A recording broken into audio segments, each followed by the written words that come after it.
고대의 어떤 철학자는 이 세상에 있는 모든 것은 변한다라고 말했습니다. 이 세상에 있는 것 치고 영원히 그 모습 그대로 존재하는 것은 없다는 것은 우리의 경험이 증명하고 있습니다. 인간의 역사는 끊임없이 변하기 마련이고 그 속에 살고 있는 우리의 생활도 끊임없이 변하기 마련입니다. 역사의 격변기에 산다면 그 속에 살아가는 우리의 삶도 그 영향을 받아서 격변의 삶을 살아갈 수밖에 없는 것입니다. 이사야 선지자의 시대가 역시 동일했습니다. 그는 우시야 왕, 요담 왕, 아하스 왕, 히스기야 왕 때에 유다 왕국에서 선지자로 사역을 감당했는데 그 왕들마다 역사적인 상황이 각각 달라서 내 왕을 거치는 동안 선지자의 사역은 다양할 수밖에 없었습니다. 그러나 그렇게 나라의 형편이 변하고 그 속에 사는 백성들의 삶이 변한다 할지라도 변하지 않는 한 가지 사실은 그 역사와 그 삶을 살아가는 사람들이 어떻게 하면 이 역사 현실에서 지혜롭게 사는 것일까? 또 자기의 삶에 다가오는 다양한 도전과 또 그의 삶의 변화를 어떻게 대처해야 좀 더 평안하고 잘 살 수 있을까? 끊임없이 고민한다는 사실입니다. 그것은 그 옛날 이사야 선지자의 시대나 오늘 우리들이나 동일한 것이라고 생각합니다. 우리들도 인생을 살다 보면 그 수십 년 세월 동안 한 나라의 다양한 역사 현실을 직면하고 그 소용돌이 속에서 우리 개인의 삶도 끊임없이 영향을 받으면서 살고 있는 것이죠. 그 속에서 우리는 어떻게 살아야 더 잘 살 수 있을까? 어떻게 살아야 더 평안하게 살 수 있을까? 끊임없이 고민하고 있습니다. 우리 어르신들은 역사의 격변기를 살아왔지요. 과거의 일제시대, 6.25, 5.16, 4.19, 그 후에는 제3공화국, 유신, 5공화국, 온갖 역사의 격변을 살아오면서 수없이 많은 삶의 변화를 겪었습니다. 그것은 지금 세대라고 해서 별다를 것은 없습니다. 지금도 끊임없이 이 세계는 변하고 있는 것입니다. 그 속에서 기업이든 학교든 그 어디든 그 변화에 어떻게 제대로 대처할 수 있을까 늘 연구하고 그 속에 살아가고 있는 사람들에게 변화에 지혜롭게 대처하라는 끊임없는 메시지, 압박을 가하고 있습니다. 과거에 유명했던 우화가 있지요. 치즈를 누가 옮겼을까? 이런 우화입니다. 그 우화에서는 일정 구역에 살고 있는 이 쥐 2마리가 그 속에 있는 치즈의 양이 변하는 것을 통해서 하나는 그 변화에 적응하지 못하고 하나는 그 변화에 적응했다. 그래서 우리는 변화에 적응해야 된다. 이러면서 변화에 적응할 것을 이 세계의 모든 사람들에게 강요했어요. 지금도 기업체에서는 변화에 적응하라는 메시지를 모든 직원들에게 끊임없이 강요하고 있습니다. 어떻게 적응하는 것이 지혜로울까? 이사야 선지자 시대에 그가 처음 선지자 사역을 시작했던 우시야 왕의 시대는 나라가 번창하던 시대입니다. 경제적으로 풍족했었던 시대입니다. 그러나 그런 시대가 영원히 계속되지 않죠. 역사적으로 변화가 오면서 나라가 어려운 환경에 처하게 되는데 남쪽 유다 나라의 북쪽에 경쟁하던 북쪽 이스라엘 나라와 그 너머에 있던 아람이라고 하는 나라가 연합해서 남쪽 유다를 압박하는 일이 벌어집니다. 이제는 북쪽의 이 연합 세력으로 인해서 나라가 풍전등화의 위기에 처하게 될 상황인데 이때 어떻게 하면은 이 나라의 위기를 극복할 수 있을까? 방안을 두고 의견들이 둘로 갈립니다. 하나는 남쪽에 있는 애굽의 도움을 요청하고 애굽의 그늘 아래 들어가자 하는 것입니다. 다른 하나는 새롭게 떠오르는 신흥 강국 아수르, 아람 나라의 북쪽에 존재하고 있는 이 나라와 연합을 해서 아람 나라를 북쪽에서 침공하게 하면 될 것이다. 그래서 아람과 동맹을 맺어야 된다라고 하는 주장이 팽팽하게 맞서게 됩니다. 그런데 아하스라고 하는 왕 때에 이 왕이 아수르와 동맹을 맺고 아수르의 그늘 아래에 들어갑니다. 그리고 그가 예측한 대로 아람 나라는 멸망하고 또 북쪽 이스라엘도 점령당하게 됩니다. 그는 성공한 것처럼 보였습니다.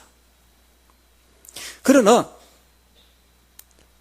힘없는 나라가 동맹을 맺었을 때 서로 동등한 관계가 될 수 없다는 것은 우리들이 잘 알고 있는 겁니다.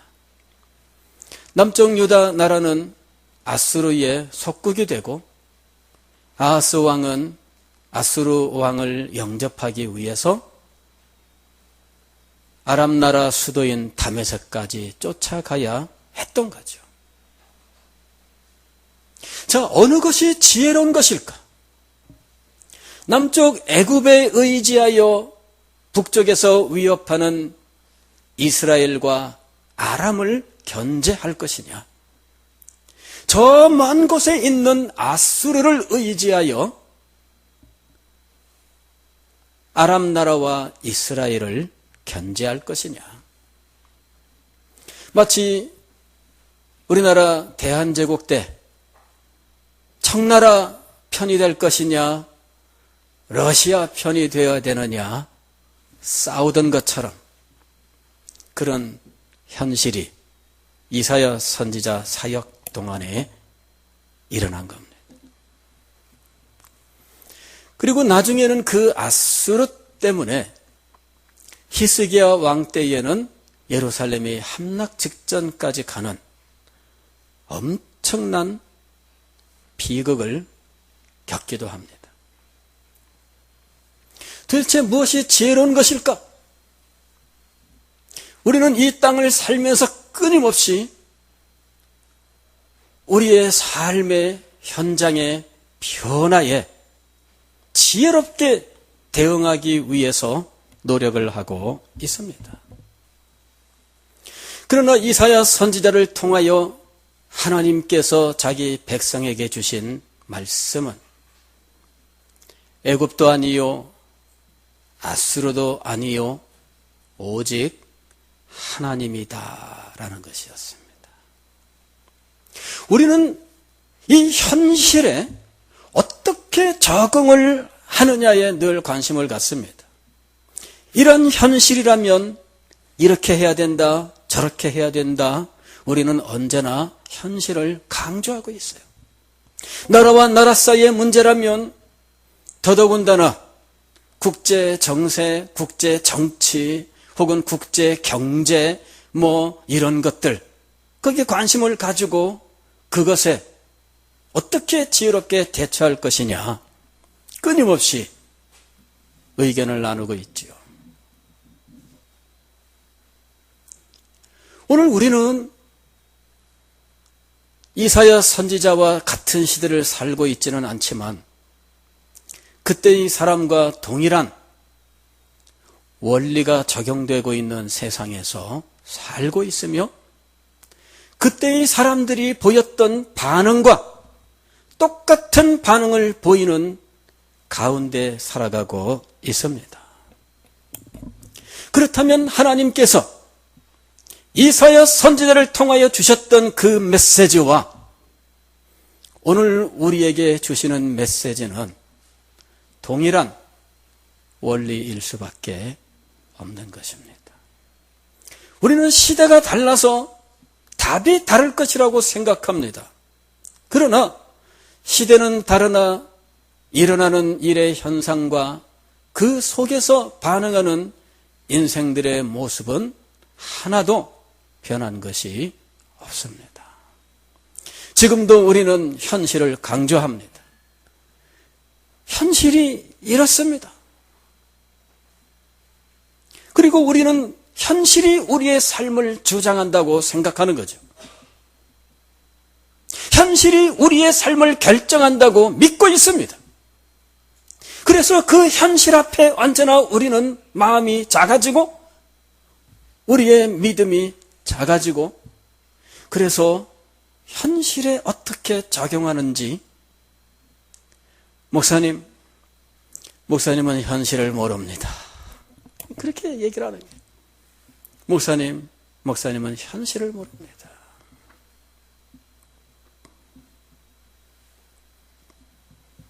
하나님께서 이사야 선지자에게 주신 메시지는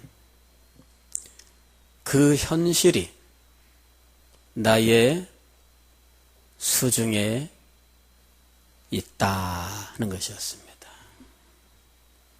거대한 국가들이 각축을 벌이는 국제 정치의 현실, 그 속에 자그마한 나라, 그 속에서 무슨 힘을 발휘할 수 있을까? 큰 나라가 이 작은 나라의 운명을 결정하고 그 나라에 살고 있는 백성들의 삶을 결정한다고 믿는 그때에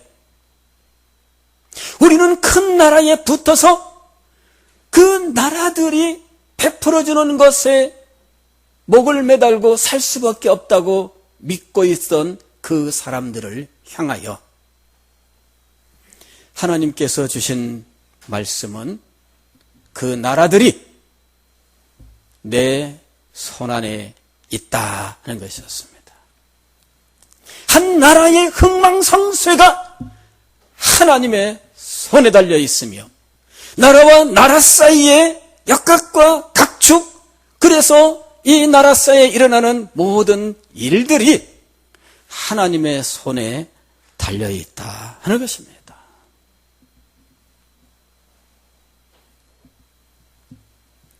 오늘 우리가 개인적으로 이 세상에서 직면하는 현실 또한 마찬가지입니다. 우리나라가 계속해서 이런저런 격변의 역사 속에서 어떻게 하면은 잘할 수 있을까? 많은 연구와 노력으로 가지가지 정책을 내놓고 개인이나 기업의 삶도 그에 밀접하게 연관되어 있습니다. 그러나 여러분, 우리는 그 너머에 있는 하나님을 발견할 줄 알아야 됩니다. 하나님의 백성들에게 이사야 선지자가 선포하는 것이 바로 그것이었습니다.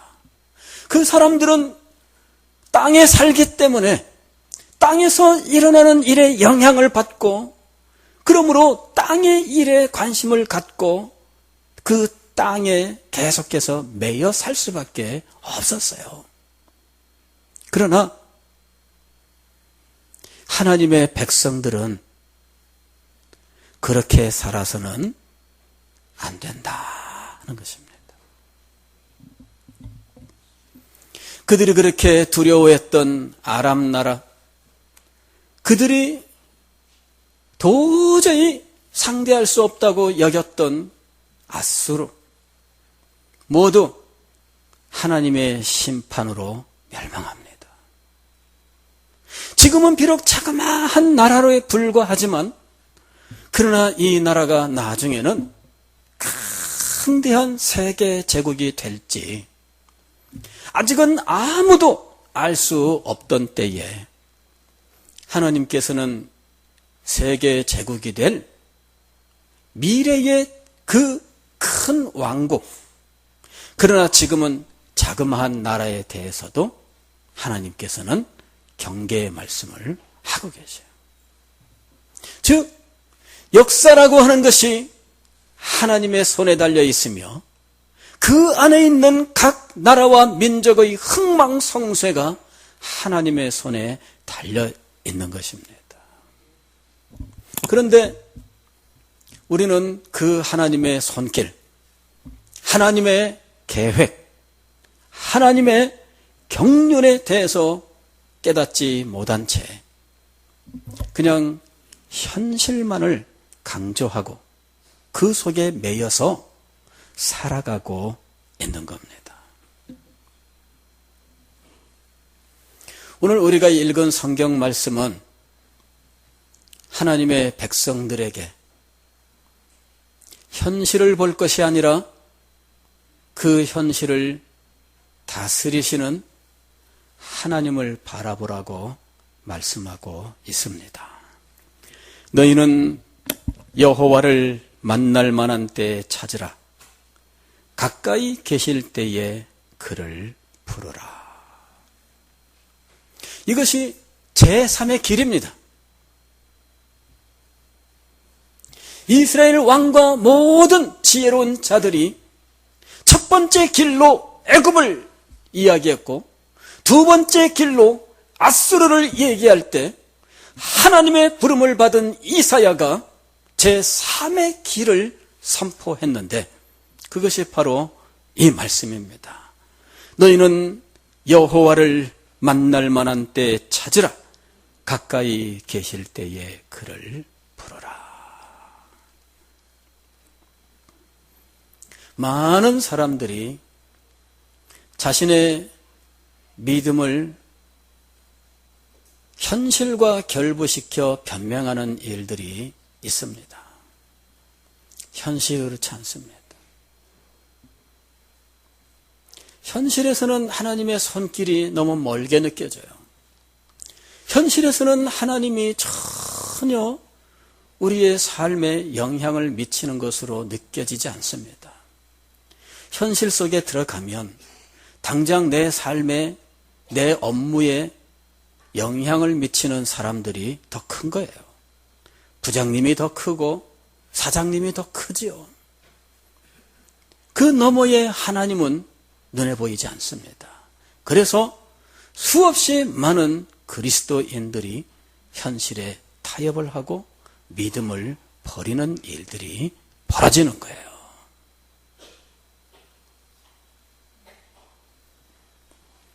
그러나 여러분, 여기 하나님이 계십니다. 하나님께서 역사를 주관하고 계십니다. 하나님께서 인간의 삶을 주관하고 계십니다. 하나님께서 여러분의 삶을 주장하고 계시는 것입니다.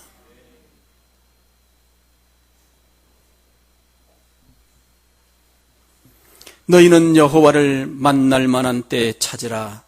가까이 계실 때에 그를 부르라. 언제가 하나님을 만나기에 가장 좋은 때인가? 하나님을 만나려면 하나님을 만날 수 있는 가장 좋은 때를 알아야 될 거 아니에요.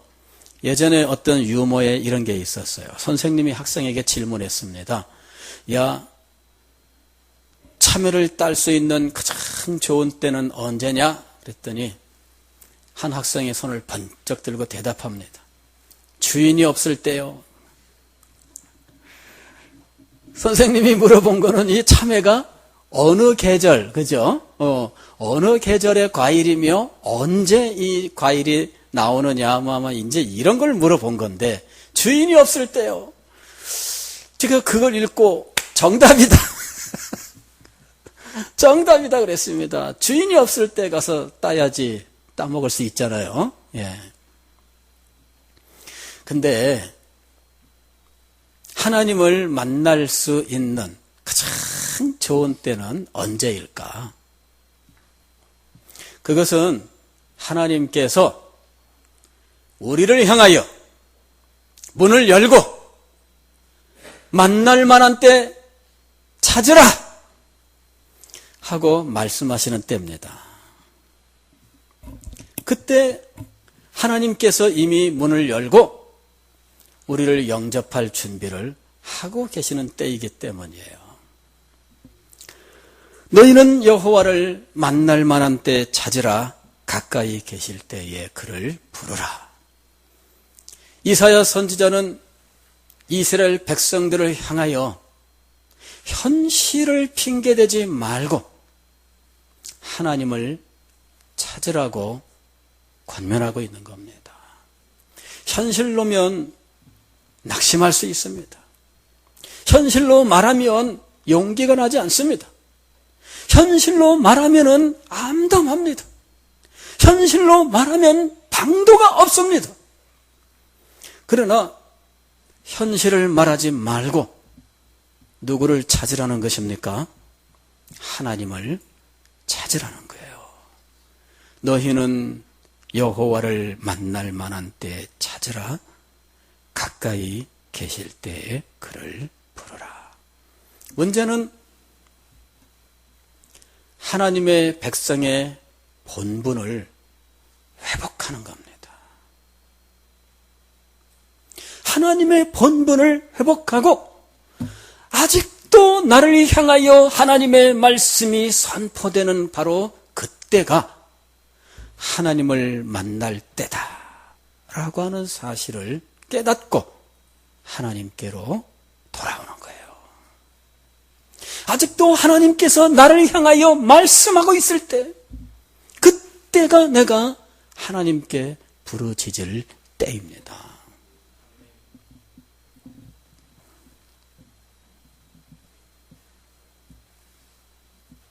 나 같은 사람도 괜찮을까요? 아마 그런 마음을 갖는 분도 있을 거예요. 왜냐하면은 기도하지 않고 살아온 세월도 너무 오래됐고 믿음을 저버리고 마음대로 살아왔던 세월도 오래됐고 혹은 믿음을 저버리고 살던 그 삶의 내용이 나도 하나님 앞에서 생각해 볼 때 이런 정도면은 하나님이 용납하실까? 그런 마음도 들 수 있습니다. 그러나 오늘 하나님은 이사야 선지자를 통해서 그 사람의 모습이 어떻든지 자기가 자기를 보고 평가하는 점수가 얼마가 되든지 지금 만날 만한 때라면 만나주시겠다는 거예요. 지금 가까이 계시는 그때라면 하나님께서 들어주시겠다는 겁니다. 내 생각은 너희의 생각과 다르며 내 길은 너희의 길보다 높아서. 여러분 그런 경험이 있잖아요. 어디 가서 마트에 가서 뭐 물건 잘못 사서 뭐 바꾸려고 해봤는데 그 계산대에서는 안 통해. 그런데 매니저를 부르니까 통해요. 왜 그럴까요? 위치가 달라서예요. 하나님 위치에 계신다면 보는 게 다릅니다. 하나님 위치에 계신다면 일을 행하시는 방식이 다릅니다. 그래서 하나님께서는 네 생각, 네 판단으로 머물러 있지 말고 나를 향하여 나와라 말씀하시는 거예요. 괜찮습니다. 아직도 하나님께서 나를 향하여 말씀하고 계신다면, 아직도 하나님께서 나를 부르고 계신다면 나오십시오.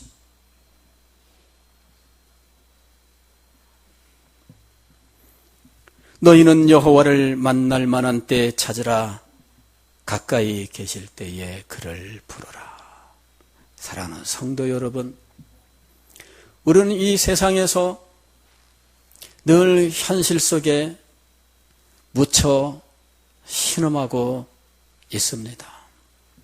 그리고 현실과 타협하고 때로는 굴복하면서 살아가고 있습니다.